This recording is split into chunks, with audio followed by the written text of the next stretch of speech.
Bom dia a todos. Queria agradecer o convite do professor Bruce para estar aqui. Estou muito feliz, conversando com alunos, pelo que entendi, que acabaram de entrar na universidade. Então, é muito bom tê-los aqui na nossa universidade, não é mesmo? Para trazer também um pouco da visão de um outro curso, que embora pareça que esteja muito distante do de vocês, por estar em outro centro, por ser de ciências exatas, eu vou mostrar para vocês que não está tão distante assim, que existe muita relação com a biologia, a ecologia, a biofísica e a própria saúde. Então, eu vou trazer para vocês hoje, falar um pouco sobre mudanças climáticas, que é um assunto que vocês, obviamente, já ouviram falar em algum momento, eventos extremos climáticos e, principalmente, vou focar nos impactos. E vai ser propriamente nos impactos que vocês vão perceber a interação que a área de clima e meteorologia tem com diversas outras áreas, tornando-a uma área bastante multidisciplinar. Eu, atualmente, no meu grupo de pesquisa, colaboro com pessoas de outras áreas, não só da meteorologia e do clima, trabalho com ecólogos, com biólogos, com engenheiros florestais, com epidemiologistas, com médicos, enfim, com uma gama muito grande de profissões e de pesquisadores que, de alguma maneira, nos seus estudos, trabalham com essa interação ou os impactos das mudanças climáticas. Então, eu fiz um roteiro para vocês seguirem, vou falar um pouco das mudanças climáticas para vocês perceberem em que estágio a gente está atualmente. Depois, vou falar de alguns eventos extremos que são decorrentes das mudanças climáticas, nomeadamente ondas de calor.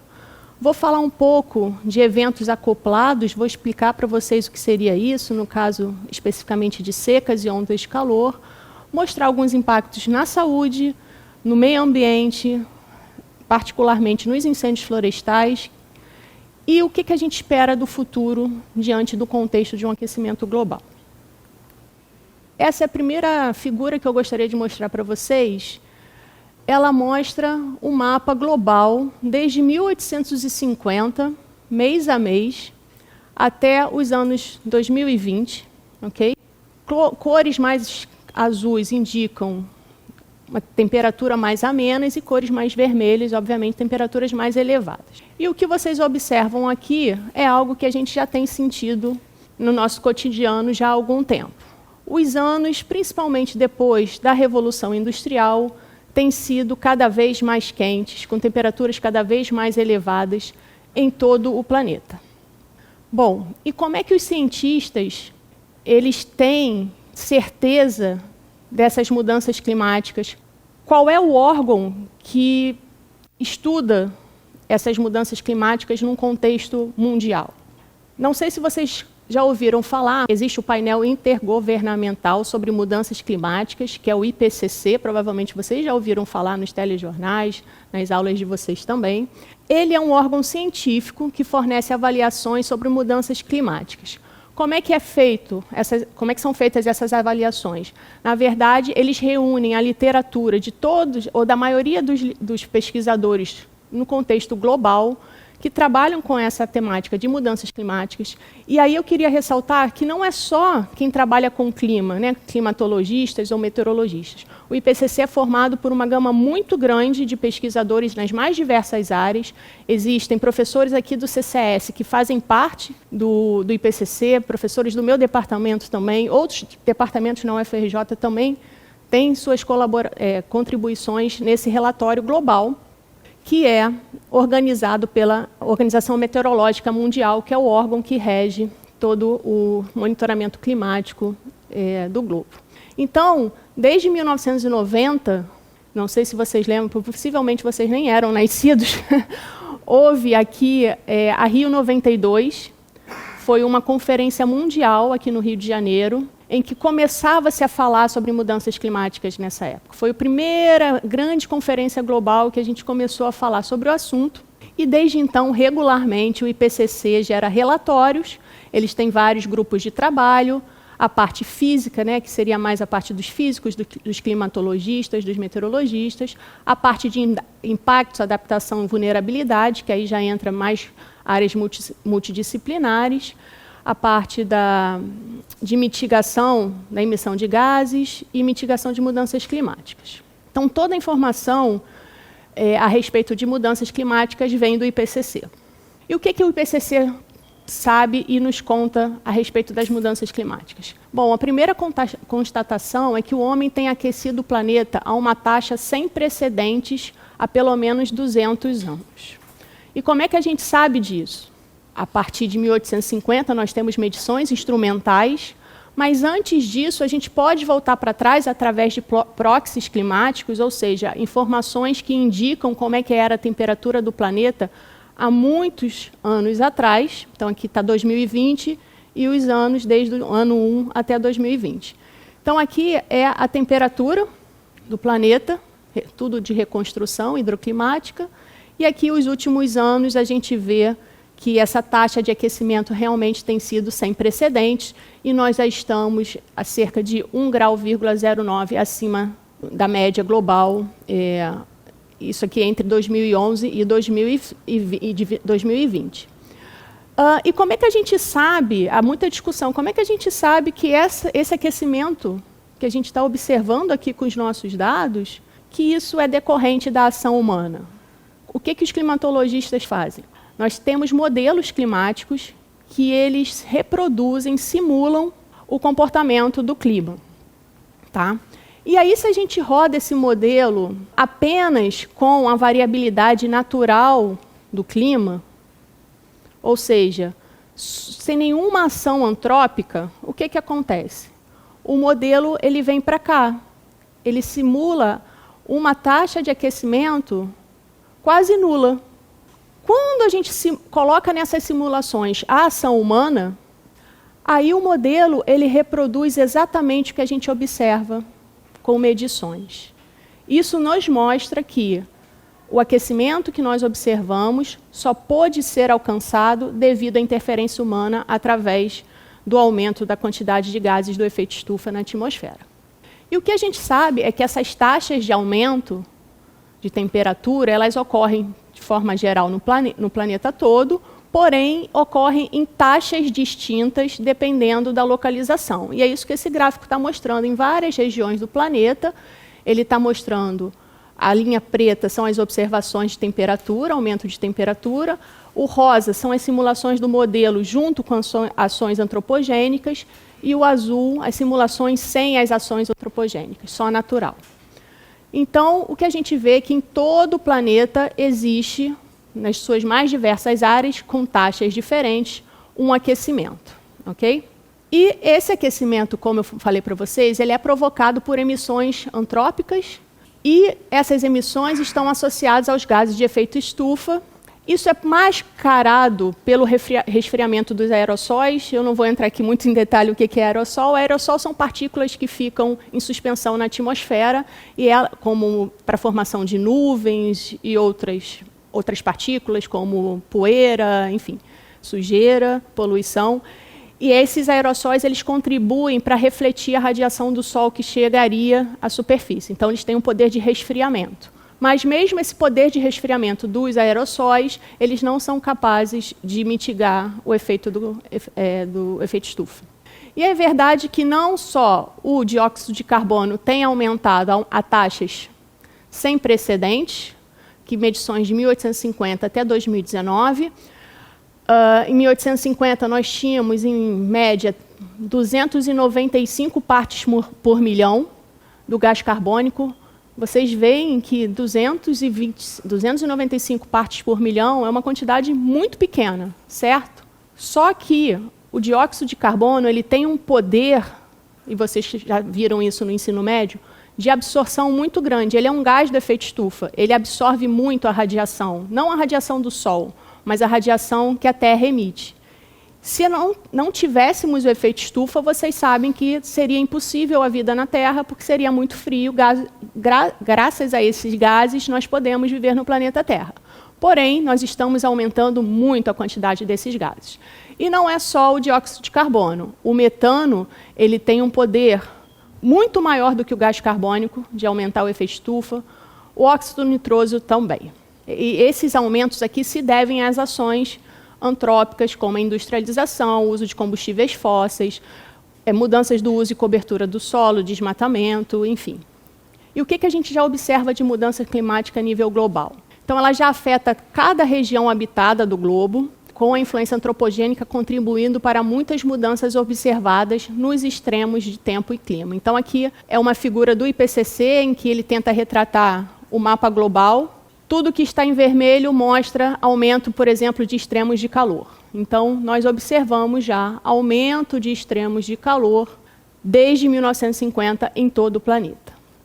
Obviamente, não é só de calor, mas mudanças também no regime de chuva. Em alguns locais, a gente tem um aumento de chuva muito grande. Aqui na nossa região, aqui é centro-sul, nós temos um aumento de chuvas, e isso indica, por exemplo, mais inundações, chuvas catastróficas também.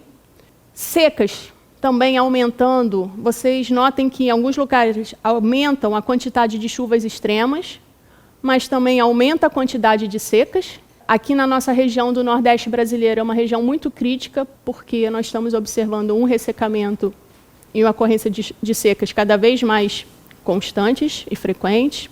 Como é que a gente para o aquecimento global? A gente precisa reduzir as emissões em quase 43% até 2030, tá? Para que a gente consiga alcançar a meta do Acordo de Paris. Estamos muito aquém dessa meta, principalmente no nosso país e em países em desenvolvimento. E qual é o problema do aquecimento global, além do aumento de temperatura e mudança do regime de outras variáveis? O problema é que, a cada incremento de aquecimento global, as mudanças na temperatura média regional, na precipitação, na umidade, tornam-se maiores. Não é um fenômeno linear. Então, aqui a gente tem temperaturas. Como que seria a temperatura média do globo em 2030 se a gente tivesse um aquecimento de 1,5 graus Celsius? Lembrando que hoje a gente está em 1,09 graus Celsius. 2050, se essa temperatura fosse 2 graus. Agora, olhem para 2090, se a temperatura for 4 graus. Onde está mais quente? Na região que não devia estar quente, que são os polos. Isso induz o quê? Derretimento das calotas e do gelo, causando sérios problemas no globo todo. Como, por exemplo, não só o aumento do nível médio do mar, a gente tem processos de retroalimentação, porque o gelo ele reflete a luz solar, então é uma forma da gente aquecer menos. Então, se não tem gelo, a gente absorve mais calor e fica um ciclo que se retroalimenta. O Ártico ele é responsável pela circulação oceânica aqui no Atlântico, a circulação profunda. Essa circulação é muito importante para a distribuição de calor em todo o planeta Terra. À medida que a gente derrete o gelo que está aqui, essa circulação fica cada vez mais lenta, e ficando cada vez mais lenta, a gente tem uma péssima distribuição de calor ao redor do globo. Bom, a mesma coisa acontece com regimes de mudança de regimes de precipitação, para vários níveis de aquecimento. Vocês vão ver que algumas regiões vão estar muito mais secas, e só chamando a atenção aqui, 2090, 4 graus de aquecimento, onde vai ter seca? A Amazônia. Seca na Amazônia é péssima para todo o Brasil. A gente não vai ter chuva no Sudeste, porque a maioria da chuva que a gente tem aqui no Sudeste, da umidade, é decorrente da Amazônia, e a gente já vê uma redução e aumento de seca na nossa região, justamente por causa do desmatamento da Amazônia, menos umidade. E aqui, o que eu falei, mais refletido em termos de umidade do solo, isso tem sérios problemas para a floresta tropical. Existe um conceito de limites do planeta. Existem 9 limites do planeta que foram já ultrapassados de uma maneira direta ou indiretamente ligada à ação humana. Então, a gente tem em verde a zona segura, amarelo a zona crescente e a vermelha a zona de alto risco. A integridade da biosfera já está praticamente numa zona de altíssimo risco. Então, já ultrapassaram o limite da zona de risco, a integridade da biosfera e os fluxos biogeoquímicos. O que está em processo de zona de risco crescente, mudança climática e mudança do uso do solo. E essas mudanças climáticas, elas acabam implicando em todos os outros limites do planeta. Por isso é muito importante a gente trabalhar para uma mudança desse aquecimento. E só para vocês entenderem, eu não vou perder muito tempo aqui, mas imagina que essa curva aqui, essa primeira curva, é a curva que mostra o clima atual, tá? E aí essa curva é uma curva matemática que o pico dela diz o quê? O que é mais frequente de ocorrer, certo? A partir do momento que a gente começa a ter mais efeito estufa, esse clima vai mudar. Eu tenho um novo clima aqui, certo? Ok, a média aumenta. Mas o que vocês estão observando aqui? Não só a média aumenta, mas o que acontece com os extremos? Regiões que antes tinham extremos que eram pouco frequentes, começam a ficar muito frequentes. Então, essa é a grande questão das mudanças climáticas. Não é só o aumento da temperatura. O aumento da temperatura média faz com que a gente tenha cada vez mais eventos extremos, mais frequentes, mais intensos, mais duradouros. O que são eventos extremos? Ondas de calor, ondas de frio, secas, inundações, furacões muito intensos, tornados, enfim, todos esses eventos meteorológicos e hidroclimáticos. As mudanças projetadas nos extremos, eles aumentam em frequência e intensidade a cada incremento de temperatura, a cada incremento de aquecimento global. Então, aqui, esse gráfico é muito interessante porque ele mostra assim, ó, a cada incremento de temperatura, a gente tem aqui a nossa referência, né, que é 1850 até 1900, antes do aquecimento, o presente com 1 grau, 1,5 graus, 2 graus, 5 graus. E aqui a gente tem assim, ó, qual é a chance de eu ter um evento daqueles eventos muito extremos, né? Eventos que são muito catastróficos num clima como esse? A probabilidade é só uma. Num clima com aquecimento de 1 grau, isso já aumenta para 2,8 vezes. Para 4 graus, quase 10 vezes. Então, a probabilidade de você ter eventos muito extremos, mortais de temperatura, quando eu tenho um aquecimento de 4 graus, aumenta em 10 vezes. Ok? Esses seriam os eventos que ocorreriam a cada 10 anos, né? Um período de retorno de 10 anos. 50 anos, aqueles eventos que são eventos seculares, né? Que são muito extremos. Com 4 graus, isso aumenta 40 vezes. A mesma coisa para a chuva, aumenta quase 3 vezes, chuvas muito intensas. E a mesma coisa acontece com as secas. Ok? E aí tem uma outra questão que é o seguinte. O oceano, ele é um sumidouro de carbono, ou seja, ele absorve carbono da atmosfera. E isso é bom, certo? Porque ele diminui o efeito estufa.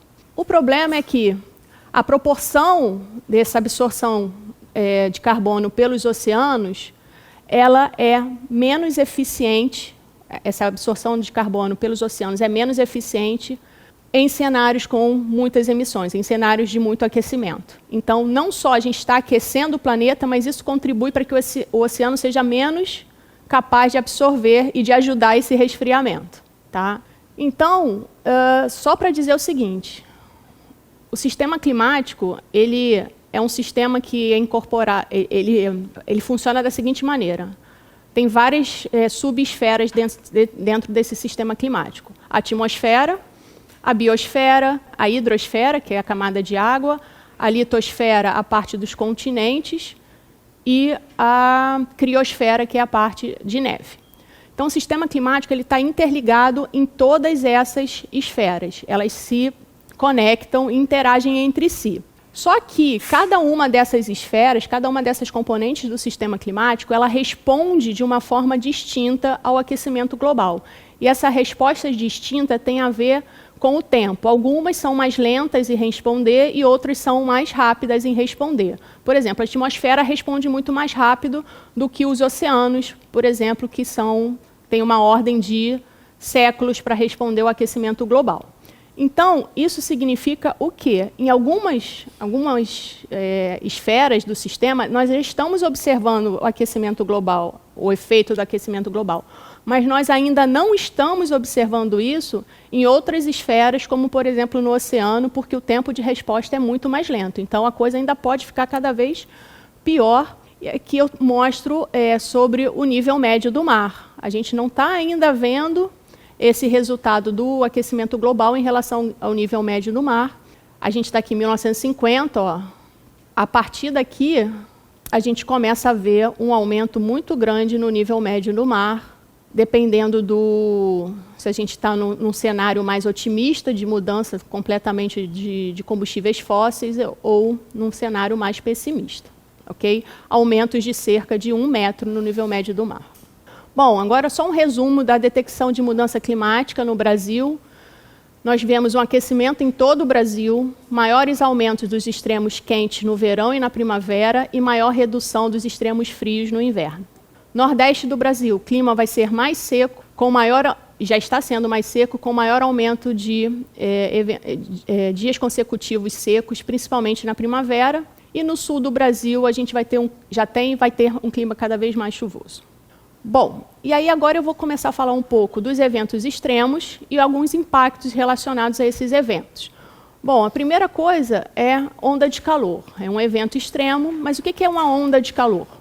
Bom, uma onda de calor, na verdade, é um período consecutivo de mais de 3 dias em que a temperatura ela está acima de um determinado limiar climatológico, um limiar crítico, ok? Então, isso que a figura aqui está mostrando. A gente tem as medições de temperatura, que são as linhas pretas.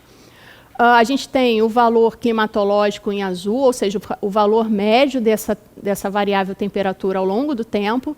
E a gente tem um limiar, que a gente chama um limiar de extremos dessa temperatura. Então, a gente pode ter alguns picos de calor, que não são ondas de calor, porque eles não duram, não persistem por mais de 3 dias. E depois a gente pode ter aqui, quando a nossa temperatura ela ultrapassa o determinado limiar, que é a linha verde, a gente já começa a identificar essa onda de calor e ela vai durar de 3 dias, às vezes até 20 dias. Okay? Isso acontece muito no Brasil, apesar da gente ter essa noção, o Brasil é quente, está sempre calor no verão, o Rio de Janeiro é um inferno, mas a gente tem sim onda de calor. Tá? E aqui é só um exemplo do Rio de Janeiro em 2012, ao longo dos meses do ano. Tudo que está em vermelho são identificações de ondas de calor durante esse ano. Então, como vocês podem ver, é bastante frequente. Só chamar a atenção, o que está em verde também é onda de calor, mas considerando não a temperatura máxima, que seria aqui no caso do vermelho, mas a temperatura mínima diária. Então, o que a gente vê? Não só a temperatura máxima, ela fica mais quente, mas muitas vezes vocês percebem isso, tem períodos que a gente não tem um arrefecimento noturno, um resfriamento noturno. E isso é uma onda de calor noturna. São essas ondas aqui em verde. Ok? E quais são os impactos dessas ondas de calor? Tem muitos impactos em diversas áreas. Na agricultura, na saúde, no setor energético, ecossistemas e na economia também. Muitas empresas de seguro já trabalham no contexto de mudanças climáticas, de eventos extremos, contabilizando os efeitos desses extremos climáticos na economia e nos seguros. Aqui só um exemplo. Aqui nós temos a mortalidade. Isso aqui foram dados do Rio de Janeiro, dados do Sistema Único de Saúde. Como eu falei para vocês, a gente trabalha com pessoas de outras áreas também para ajudar a gente a tirar essas conclusões. Então, dados de mortalidade do Sistema Único de Saúde, do cadastro do SUS, e a relação com temperatura máxima, média e um índice de temperatura. O que nos mostra? Que a partir de uma determinada temperatura, a gente tem um aumento grande da mortalidade no Rio de Janeiro devido a ondas de calor. E exatamente isso que esse gráfico está mostrando. Olhem aqui para cima, esse é dado do Rio de Janeiro de 2010, onda de calor acontecendo aqui em janeiro e fevereiro, onda de mortalidade associada a essa onda de calor. Morre muita gente, por incrível que pareça, devido à ocorrência dessas ondas de calor. Como é que a onda de calor, agora uma parte mais física, né? Como é que a onda de calor se forma? Na verdade, a gente, em geral, tem um sistema de alta pressão sobre a região, significa o quê? Que a circulação do ar ela é descendente. Se ela é descendente, ela inibe a formação de nuvens. Então, a gente não tem nuvens, tem céu claro, muito sol, obviamente, com o céu claro, então tem muita radiação chegando. Essa radiação que chega, ela vai aquecendo a superfície se aquece, também emite radiação, e esse ar aqui fica comprimido em cima da região, gerando uma onda de calor que vai se retroalimentando cada vez mais. Ondas de calor acontecem em todo o Brasil. Em geral, temos, obviamente, temperaturas elevadas, baixa umidade, ausência de chuva e maior radiação solar incidente. Então, a gente fez um estudo para várias regiões, Manaus, região Brasília, enfim, a gente tem todas essas condições sempre ocorrendo nas ondas de calor. A região sudeste, a região sul também. Então, o que a gente já sabe sobre ondas de calor? A gente tem um aumento na intensidade, frequência e duração dessas ondas de calor, e essas tendências de aumento se devem ao aquecimento global. Essas ondas de calor têm impactos na saúde, como eu falei, ecossistemas, agricultura. De acordo com a Organização Mundial de Saúde, entre esses anos de 98 e 2017, a gente já teve mais de 166 mil pessoas mortas em decorrências de eventos de ondas de calor, e houve um aumento da população exposta a esses eventos em 125 milhões de pessoas entre 2000 e 2016. Como é que a gente sabe que as ondas de calor impactam na saúde humana? Tem dois tipos de impacto, os diretos ou os indiretos. Os diretos que vocês conhecem, desidratação, câimbras de calor, insolação, aumento dos sintomas de doenças respiratórias crônicas, porque, em geral, as ondas de calor estão associadas à poluição do ar, porque o ar fica ali preso naquela região e não há chuva para limpar o ar. Há ocorrência de incêndios florestais que dificultam a qualidade do ar também. Pessoas com doenças pré-existentes, não só respiratórias, cardiovasculares, renais. A saúde mental ela é muito impactada por onda de calor. Já existem diversos estudos que demonstram que há mais suicídios. Pessoas que têm depressão e que tomam muitos remédios têm várias intercorrências de saúde devido ao excesso de calor. E tem os impactos indiretos. Obviamente, a gente tem uma sobrecarga no sistema de saúde, aumento do risco de acidente de trabalho, principalmente para aquelas pessoas que não estão em locais refrigerados. Transmissão de doenças também aumenta, por exemplo, há uma maior transmissão de dengue durante eventos de ondas de calor e a dificuldade no fornecimento de alimentos, energia, água e transporte. Vocês, obviamente, já ouviram muitas reportagens sobre as grandes ondas de calor da Europa, da França, da Alemanha, em que milhares de pessoas morrem todos os anos, principalmente porque tem uma população muito idosa. E é a mesma coisa que acontece no Brasil. Os dados que eu mostrei para vocês, a maior parte das mortes se dão em pessoas idosas. Então, só resumindo aqui os efeitos diretos e indiretos das mudanças climáticas, aliados a alguma dinâmica social. Obviamente que a gente não pode olhar apenas para o clima, a gente tem que entender a dinâmica social, e aí as mortes associadas a esses eventos climáticos elas vão depender de idade, de gênero, do status de saúde da pessoa, do status socioeconômico, da infraestrutura do sistema de saúde, da mobilidade, enfim.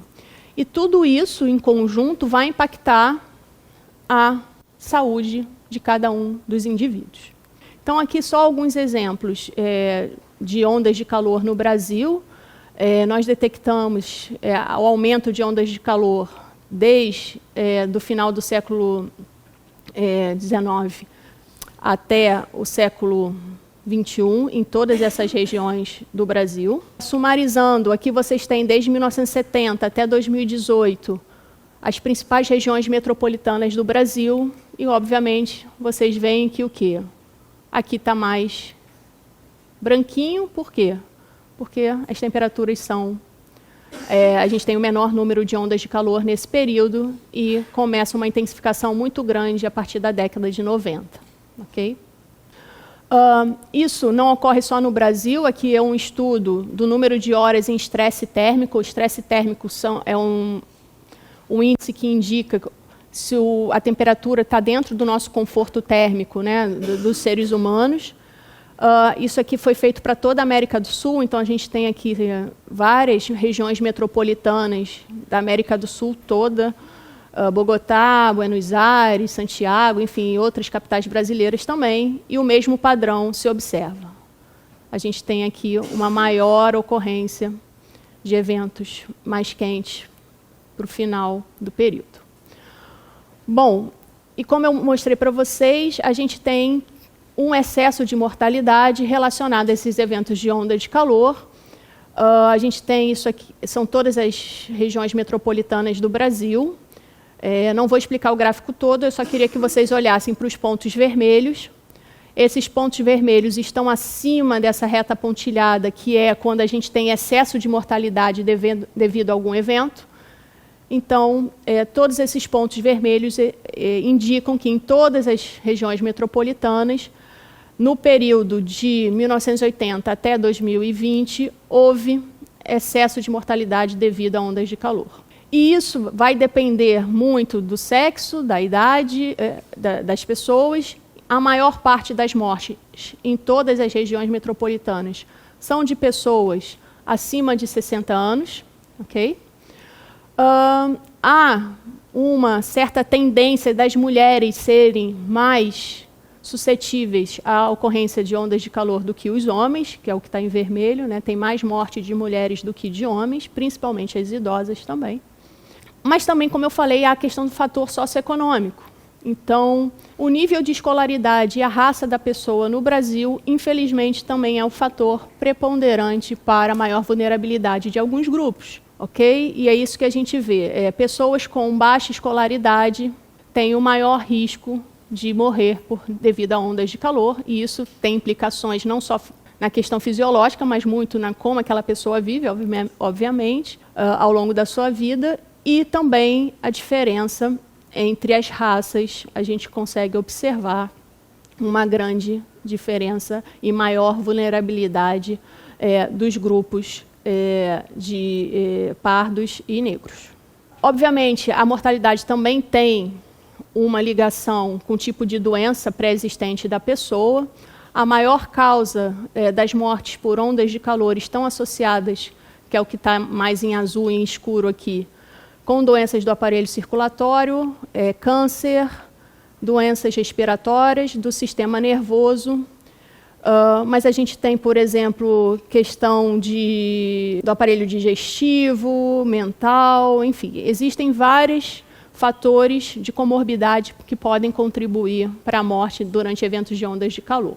Para uma onda de calor que houve no Rio de Janeiro em 2010, a gente contabilizou mais de 3.000 mortes decorrentes de ondas de calor, e a maior mortalidade foi para mulheres do que para homens. Isso aqui são outras relações também de outras ondas de calor no Rio de Janeiro, aquela que eu mostrei em 2010, outra em 2012. O que está azul são as mortes devido às ondas de calor, que são as vermelhas. Não só morte está associada à onda de calor, mas também partos prematuros. A saúde perinatal ela é muito impactada também por esses eventos extremos. É um trabalho conjunto com a Escola de Enfermagem da UFRJ, em que nós observamos tudo que é acima de 1 é excesso. Okay? Excesso de partos prematuros em relação ao esperado. Então, em todos esses episódios de ondas de calor, em 2013, 14, 14 e 15, houve um aumento do número de partos prematuros devido às ondas de calor, e isso tem consequências muito de longo prazo para essas crianças que nascem durante esses eventos, porque elas vão prolongar algumas comorbidades ao longo da vida dela devido a essa ocorrência. Bom, agora vamos sair um pouco de saúde e falar, eu nem sei se eu estou falando muito, quanto tempo que eu tenho. Então, um pouco do setor elétrico também, como é que impacta. A onda de calor, ela impacta tanto na geração, na transmissão e na demanda do setor elétrico. Na geração, a gente tem uma menor eficiência da geração de energia durante ondas de calor. Os painéis solares funcionam pior durante as ondas de calor, tem uma perda muito grande. As usinas termoelétricas também têm grandes perdas. A transmissão ela é comprometida, a capacidade de transmissão da energia ao longo das redes também reduz. Os transformadores, são aqueles aparelhos que ficam aqui para fazer a transformação para a energia chegar aos edifícios, eles também ficam menos potentes nas ondas de calor, há uma perda muito grande. E na demanda, obviamente, a gente tem um aumento dos picos, tanto nas residências quanto nas indústrias, a gente precisa usar mais ar-condicionado, e isso aumenta a demanda na energia. Só para vocês entenderem, isso aqui é um estudo do setor elétrico, em que eles colocam os impactos das mudanças climáticas na geração, transmissão e uso da energia elétrica, e aparece aqui as ondas de calor, assim como outros eventos climáticos, como impactantes desse setor energético. Aqui só um exemplo, temperatura que está em laranja, e aqui a demanda por energia durante eventos de onda de calor, 3,3 graus durante a onda de calor acima do normal, impacta de um aumento de mais de 860 megawatts, o que é bastante alto. Aqui um exemplo para Buenos Aires também, aqui a temperatura do ar, e aqui esses pontos, quanto mais alta a temperatura, ou durante a ocorrência de eventos extremos, a gente tem o sistema de energia falhando, blackout, por causa da alta demanda e problemas de transmissão também. Aqui no Rio de Janeiro, onda de calor 2019, o consumo residencial nessa onda de calor de 2019 em janeiro, ele aumentou 8% no setor residencial, principalmente na região sudeste, e cresceu 8,3% comparado a janeiro do ano anterior. O Rio de Janeiro teve 8% e o São Paulo cresceu 7,3% só durante os dias de onda de calor. E aqui outros exemplos de aumento também, outras ondas de calor ocorrendo em várias regiões do Brasil, em vários anos, sempre com aumento de consumo e, às vezes, com ocorrência de blackout. Vou falar agora de outro evento extremo, que é a seca.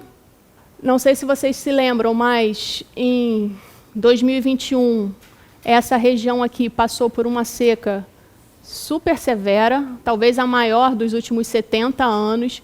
Notem que essa região é a região que fica a maior parte das nossas usinas hidroelétricas, ou seja, houve falta de água, né, para gerar energia, e essa região também é uma das regiões mais agrícolas do Brasil. Os preços da comida foram lá para cima, de alimentos, preço de transporte, custo da nossa energia, vocês pagaram mais caro para ter luz na casa de vocês por causa de um evento extremo. Não só, mas também agravou bastante. Outras causas políticas também. Aqui só o exemplo, um artigo que nós publicamos também nas principais regiões metropolitanas do Brasil, mostrando que como a seca influencia as mortes. Então, em geral, essas secas prolongadas, elas estão associadas também a eventos de mortalidade.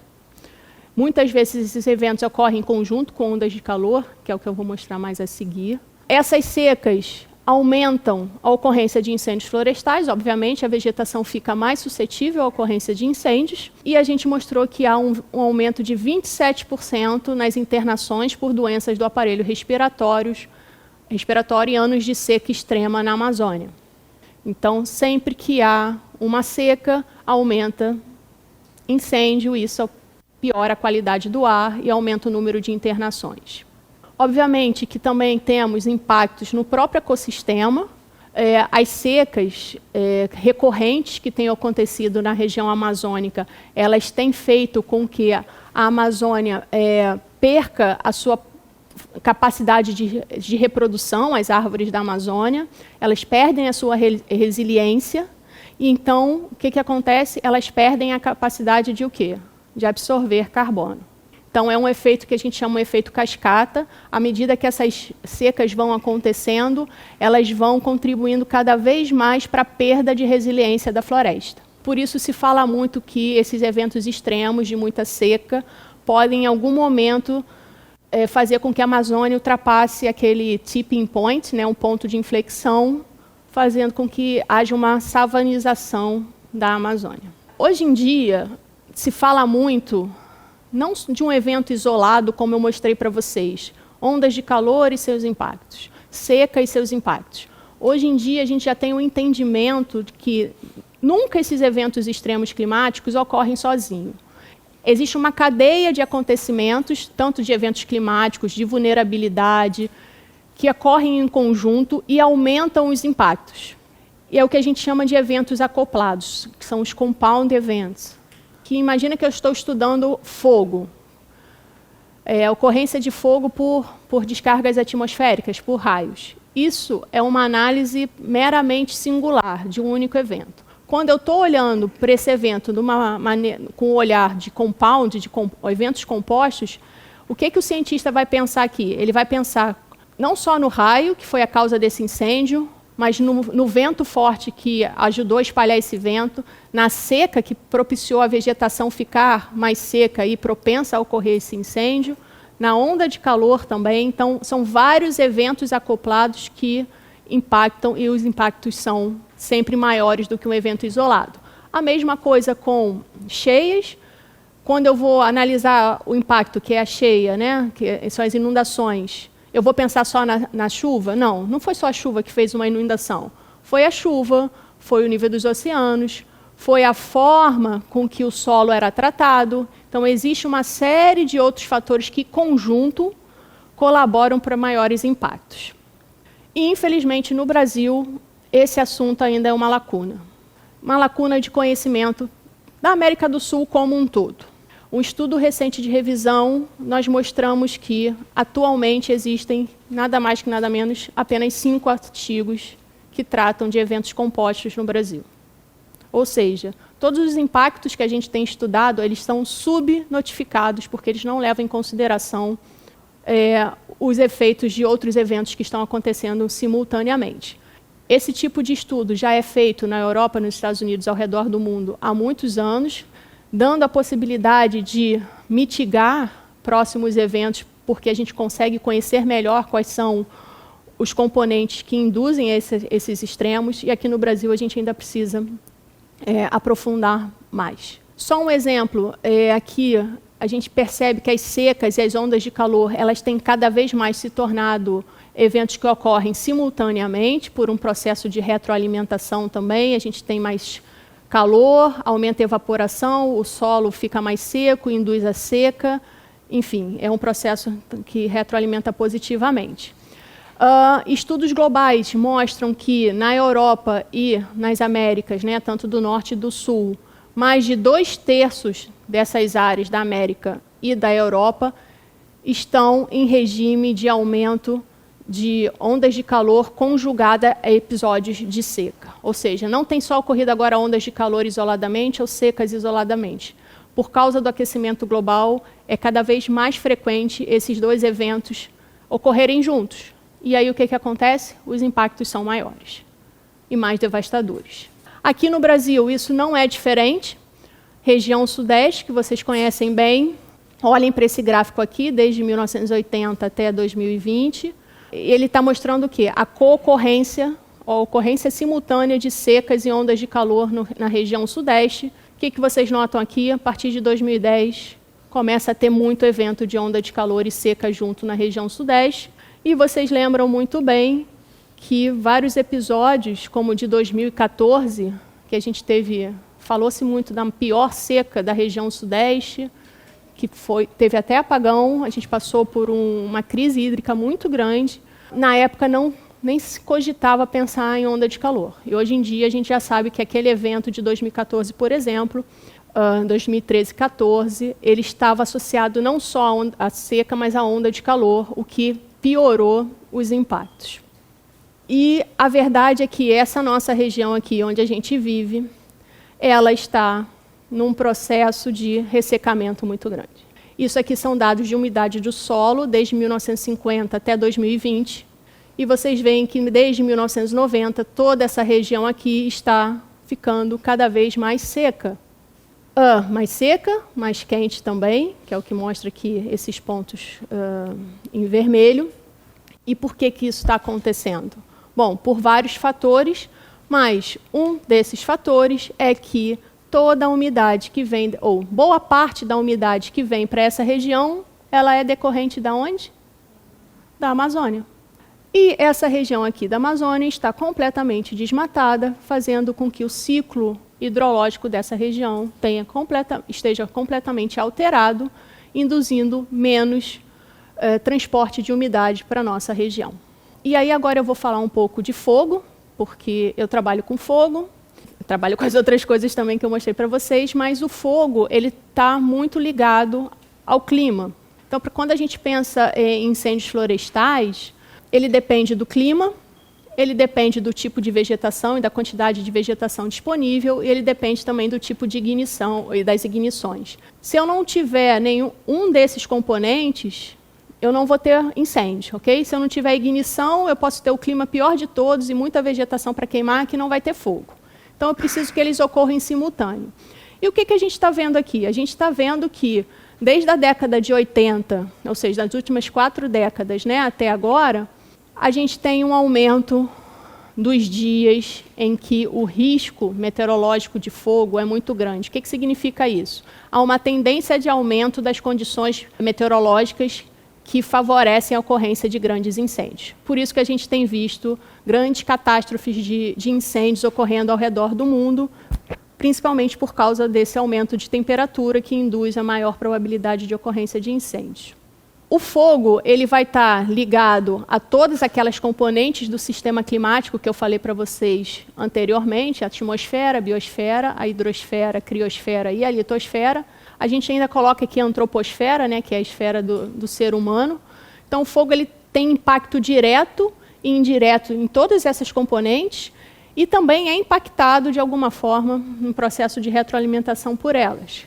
Então, aqui, só para vocês terem uma ideia, em várias áreas, seja nos corpos d'água, seja na atmosfera, na deposição de carvão e cinza nas regiões de gelo, que muda como é que essa região reflete a radiação solar, poluição dos solos, poluição do ar, alteração do uso e cobertura, enfim, o fogo está ligado a várias componentes do sistema e, obviamente, ele contribui para o aquecimento global, porque a gente tem emissão de gases do efeito estufa. Mas nem sempre o fogo é ruim, e eu queria deixar também essa mensagem para vocês. É muito importante a gente perceber onde acontece o fogo e se o fogo é bom ou não para determinado local. Isso porque, como vocês veem aqui nesse mapa, algumas regiões do planeta são chamadas de regiões dependentes do fogo. O que é isso? São regiões, ecossistemas que se desenvolveram com fogo ao longo da sua existência. E um bom exemplo aqui são as savanas africanas, as regiões mediterrâneas e o nosso cerrado.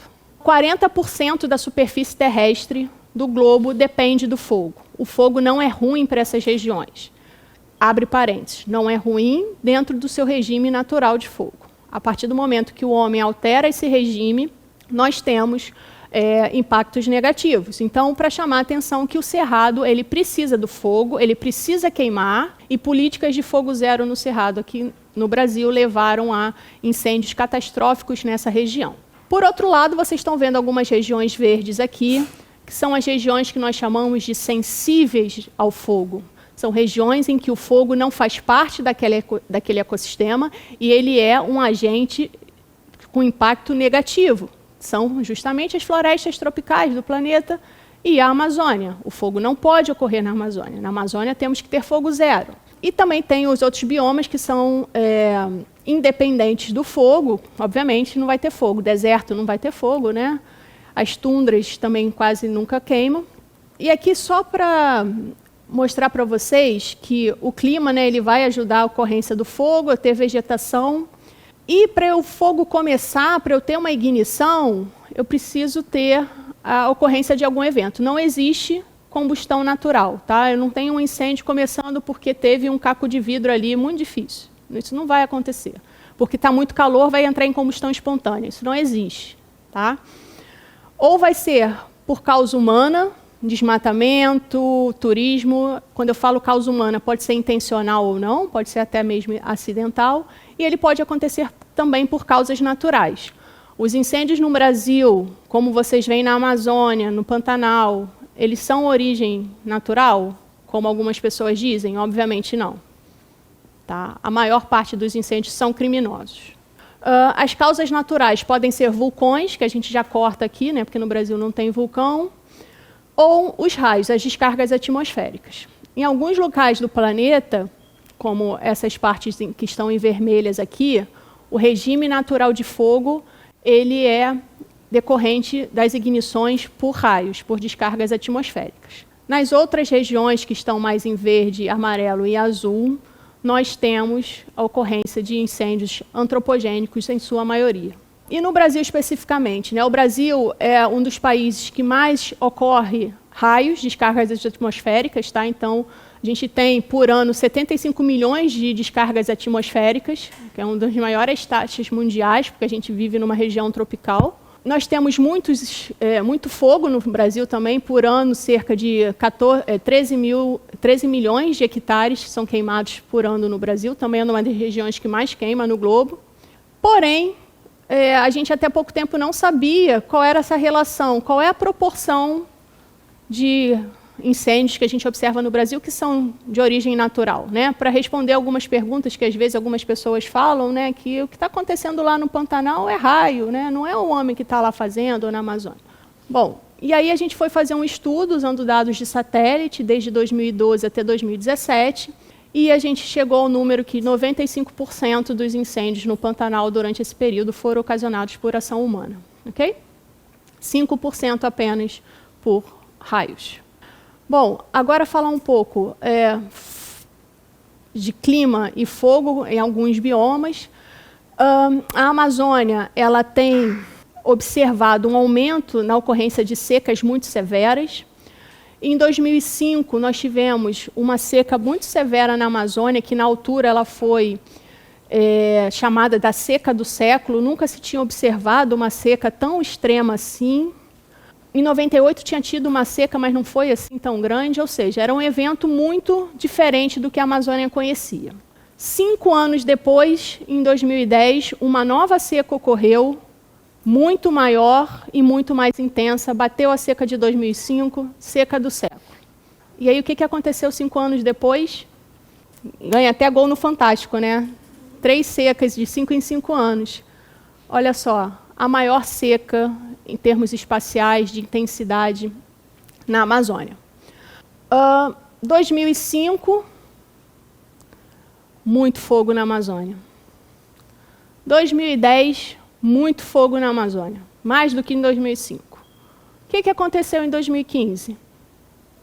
Muito fogo na Amazônia? Todo mundo concorda? Só que não. Por quê? E foi essa pergunta que a gente quis entender. Por que a maior seca do século, a mais abrangente e a mais intensa, não ocasionou muito fogo na Amazônia? Claro que ela ocasionou fogo, mas não bateu o recorde de 2005 e muito menos de 2010. Não é só de clima que vive o fogo. O que eu preciso aqui? Ter ignição. Mesmo que eu tiver o pior clima, se eu não tiver ignição, eu não vou ter fogo. E foi justamente isso que aconteceu em 2015. Eu devia ter trazido aqui, mas não trouxe, mas aqui mostra os dados de fogo na Amazônia, mostrando para vocês que 2015 quase não teve fogo, comparado com 2005 e 2010, por exemplo. E a resposta para a pergunta que eu fiz para vocês é porque em 2015 as taxas de desmatamento estavam bastante baixas na Amazônia. E a causa do fogo na Amazônia é o desmatamento. 2005 foi o pico de desmatamento na Amazônia de todos os anos. Então, uma seca colaborou para ter muito fogo, porque tinha desmatamento. 2010, nós já estávamos num período de diminuição de desmatamento, mas ainda muito aquém do ideal. Então, uma seca severa, junto com o desmatamento, impulsionou fogo na Amazônia. 2015, as taxas estavam muito baixas de desmatamento, e a seca, ela obviamente contribuiu, mas não tínhamos a ignição para iniciar os fogos. E o que a gente começa a observar depois de 2015? Chega assim, 2017, 2018, a gente volta a ter fogo na Amazônia, mesmo sem eventos de seca. E isso acontece porque o desmatamento voltou a aumentar na Amazônia, e vocês sabem que 2020, 2021, 2022 foram anos que voltaram a queimar muito na Amazônia, porque as taxas estão muito elevadas. E aí a gente pensa, essas secas vão continuar a acontecer? Vão. Ficam mais frequentes, porque eu mostrei para vocês que o aquecimento global leva a eventos mais extremos. Então, se não houver um controle do desmatamento sério e responsável na Amazônia, a catástrofe vai ser grande. E falando em catástrofe, já estou terminando, vocês obviamente acompanharam durante a pandemia a grande catástrofe que aconteceu no Pantanal em 2020. Para vocês terem uma ideia, o Pantanal costuma queimar, historicamente, apenas 8% da sua área, e no ano de 2020, 30% da área do Pantanal foi queimada. Sendo que de toda a área que queimou em 2020, cerca de 40% nunca tinha queimado antes. Foram justamente as regiões de floresta do Pantanal. Se vocês, provavelmente vocês sabem, o Pantanal é a maior área alagável do planeta. Ele é um mix de cerrado, de savana, de floresta tropical aqui no norte, savana, e tem um pouco de Mata Atlântica no final também. E essa zona aqui nunca tinha queimado, porque obviamente floresta não queima, teoricamente, e queimou devido a esses eventos. Número baixo, tá? Subestimado. 17 milhões de vertebrados mortos diretamente pelos incêndios de 2020 no Pantanal. O que ocasionou? Na época, a gente estava passando pelo segundo ano consecutivo de uma grande seca, que começou em 2019, 2018, 2019. 2020, ela estava super extrema, a maior seca desde 1950, pelo menos. Então, realmente, as condições estavam muito favoráveis para a ocorrência de incêndios no Pantanal. A gente estava passando por um ano de pandemia, em que foi muito difícil fazer a gestão do fogo no Brasil. Nós tínhamos também problemas de cunho político-ambiental. E isso tudo colaborou para a gente ter aquela catástrofe, mas não só. A seca e todos esses detalhes que eu falei para vocês não conseguem explicar os eventos de fogo no Pantanal sozinhos. Se vocês olharem para esse gráfico aqui, 2020, que é anomalia de temperatura, a gente teve um ano que estava mais de 3,3 graus acima do normal no Pantanal. Temperaturas muito altas. Aliada a uma seca muito forte, fez com que o risco de fogo fosse o mais elevado das últimas 4 décadas. Para vocês terem uma ideia, 55% da área que foi queimada no Pantanal em 2020 ocorreu em 37 dias, e esses 37 dias foram dias de ondas de calor. O efeito conjugado, eventos acoplados de seca, onda de calor e vulnerabilidade socioeconômica levaram a esses eventos catastróficos de fogo no Pantanal. E o futuro para o Pantanal? O que a gente espera? Bom, aqui, só para mostrar para vocês esse gráfico, aqui os anos, né? E aqui é o percentual da área do Pantanal em regime de onda de calor. E aí a gente mostra que as ondas de calor, elas conseguem explicar quase 80% do fogo no Pantanal.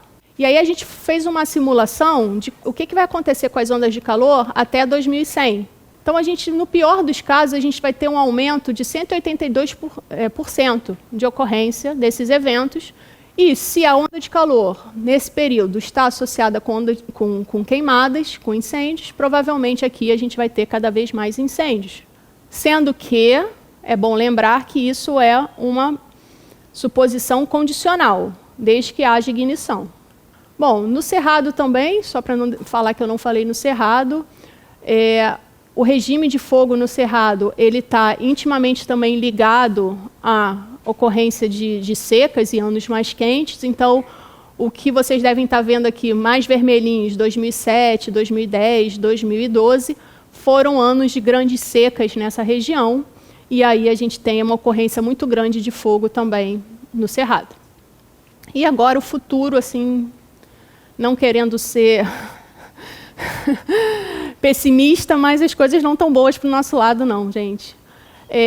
Aqui as projeções do IPCC, do último relatório, para médio prazo, que significa 2041 a 2060, e para longo prazo, de 2081 a 2100. O que eles fazem? Eles não usam, obviamente, só um modelo climático, eles usam 34 modelos globais, que são feitos em vários países diferentes, para ver se todos esses modelos dizem a mesma coisa ou não. Isso é uma forma de confiar nessas projeções, ok? 34 modelos globais e 18 modelos regionais. Se vocês tiverem interesse, vocês podem entrar no site do IPCC e acessar o Atlas Interativo. É muito instrutivo vocês fazerem isso. E vocês podem brincar com o que vai acontecer até 2100. E aí ele vai dar informações por regiões, no caso, se vocês estiverem interessados na América do Sul, mas para o globo todo, você pode escolher a variável, o tipo de dado que você quer usar, o período, a estação do ano, e aí você vai ver o que acontece daqui a alguns anos. Então, você pode selecionar o tipo de aquecimento, se você quer um aquecimento até o final do século de 1,5 graus, de 4 graus, enfim. Bom, e o que eles dizem atualmente, né? Isso aqui é tudo relativo ao período de 95 a 2014, então, até 2040, com um aumento de 1,5 graus na temperatura média global, a gente vai ter um aquecimento da América do Sul em quase 1 grau Celsius. Pensando até o final do século, com 4 graus de aumento global, a América do Sul também vai aumentar 3,9 graus Celsius. Em termos de chuva, a chuva é uma variável um pouco difícil de modelar, tá? Por isso que os resultados não são assim tão coerentes, mas a gente tem mais secas na Amazônia, mais chuva na região sul, seca aqui na região do deserto do Chile, né? Aqui nessa região mais chuva, e em relação à seca também, mais seca aqui na nossa região, então a gente tem um problema que precisa resolver, porque senão a equação não vai fechar. A gente vai precisar continuar a comer, a se alimentar, a gente vai precisar se resfriar, a gente vai precisar de energia, só que o clima vai estar cada vez mais favorável, ou melhor, desfavorável para a geração de energia, para a produção de alimentos. Tá? Então, resumindo aqui para a América do Sul, a gente vai ter um aquecimento em toda a América do Sul, é provavelmente certo, com 99% a 100% de certeza. Aumento da precipitação média extrema no sudeste da América do Sul e no extremo oeste, do noroeste da América do Sul, é provável no nível de 66% a 100%. Temos alta confiança da redução de chuva extrema e média no Chile, né, no sudoeste da América do Sul, e alta confiança no aumento de seca, tanto seca agrícola quanto hidrológica, no norte da América do Sul, né, na parte da Amazônia, e no sudoeste da América do Sul. Então, a situação não vai estar boa aqui para o nosso lado, né? E isso significa o quê? Com esses aumentos dessas temperaturas, o que alguns autores já mostraram, né? Que o aumento da frequência e duração de ondas de calor na América do Sul, principalmente do norte da América do Sul, vai fazer com que os dias quentes aumentem de 5 a 10 vezes, tá? No período do verão. E aí, isso vai impactar um excesso de mortalidade grande até o final do século devido ao calor. Aqui tem vários países, aqui está o Brasil. O vermelhinho mostra o quê? O aumento de mortes com aumento de temperatura devido a ondas de calor. Um estudo recente ele mostrou que a exposição a ondas de calor vai afetar bilhões de pessoas por dia, por ano. Então, aqui, até 2030, vão ser 27,5 bilhões de pessoas em todo o mundo sofrendo com a exposição de onda de calor, e isso chega a 41 bilhões de pessoas em 2090. Tá? Nenhum sistema de saúde aguenta isso, e a gente precisa tratar de mitigação. Bom, era isso que eu tinha para falar para vocês. Aqui está a nossa rede social do nosso laboratório. O nosso site, se vocês quiserem entrar, sou coordenadora do Laboratório de Aplicações de Satélites Ambientais da UFRJ.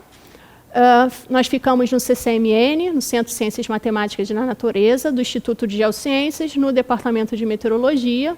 Aqui está o nosso e-mail, se vocês quiserem entrar em contato, tirar dúvidas. Só para finalizar, não posso deixar de mostrar o nosso sistema de monitoramento de fogo por satélite. Esse é um sistema inédito no Brasil.